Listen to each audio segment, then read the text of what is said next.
സർക്കാർ അഭിഭാഷക നിയമന വിവാദത്തിൽ KSU സംസ്ഥാന പ്രസിഡന്റ് അലോഷ്യസ് സേവ്യറിന് കൂടിക്കാഴ്ചയ്ക്ക് അനുമതി നൽകാതെ മുഖ്യമന്ത്രി VD സതീശൻ. മുഖ്യമന്ത്രിയുടെ അധിക്ഷേപ പരാമർശത്തിൽ കടുത്ത അമർഷത്തിലാണ് KSU നേതാക്കൾ. മുക്കാൽ പിണറായിയെ അല്ല അധികാരത്തിലിരുത്തിയത് എന്ന് സംസ്ഥാന ട്രഷറർ ആദിൽ KKB തുറന്നടിച്ചു. അതൊക്കെ വെറുതെ അനാവശ്യമായിട്ട് നിങ്ങളിത് ഊതി വീർപ്പിച്ച് നിങ്ങൾ വലിയ വാർത്തയാക്കിയാണ്. തിരുവനന്തപുരം ലോ കോളേജിലെ KSU യൂണിറ്റ് കമ്മിറ്റി ഗവൺമെന്റ് ബിൽഡറെ നിയമിക്കുന്നതിന് അവർക്ക് എന്താ കാര്യം? ഒരു കാര്യമില്ല അവർക്കൊന്നും.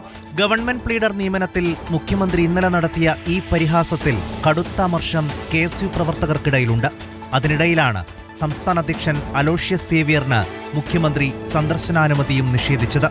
KSUവിനെ അധിക്ഷേപിച്ചതിൽ പ്രതിഷേധമറിയിക്കാനായിരുന്നു അലോഷ്യസ് സേവ്യർ മുഖ്യമന്ത്രിയെ കാണാൻ ശ്രമിച്ചത്.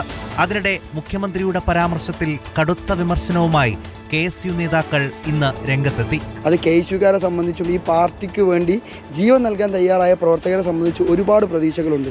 ആ പ്രതീക്ഷകൾക്ക് അപ്പുറത്തേക്ക് നമ്മുടെ നേതൃത്വം പോയാൽ അത് UDFനെ സംബന്ധിച്ച്, കോൺഗ്രസിനെ സംബന്ധിച്ച് അത് ചോദ്യം ചെയ്യപ്പെടും. ഗവൺമെന്റ് പ്ലീഡർ നിയമന വിവാദത്തിൽ സംഘപരിവാറിന് വേണ്ടിയാണ് മുഖ്യമന്ത്രി KSUവിനെ അപമാനിച്ചതെന്നാണ് SFIയുടെ പ്രതികരണം. സംഘപരിവാറുകാരനെ നിയമിച്ചതിൽ ചോദ്യം ചെയ്ത KSU സംസ്ഥാന പ്രസിഡന്റിന് എന്താണ് ഇതിൽ കാര്യം എന്ന് ചോദിക്കുന്ന നിലയിലേക്ക് കേരളത്തിലെ കോൺഗ്രസിന്റെ നേതാവ് കൂടിയായിട്ടുള്ള VD സതീശൻ മാറിയിരിക്കുകയാണ്.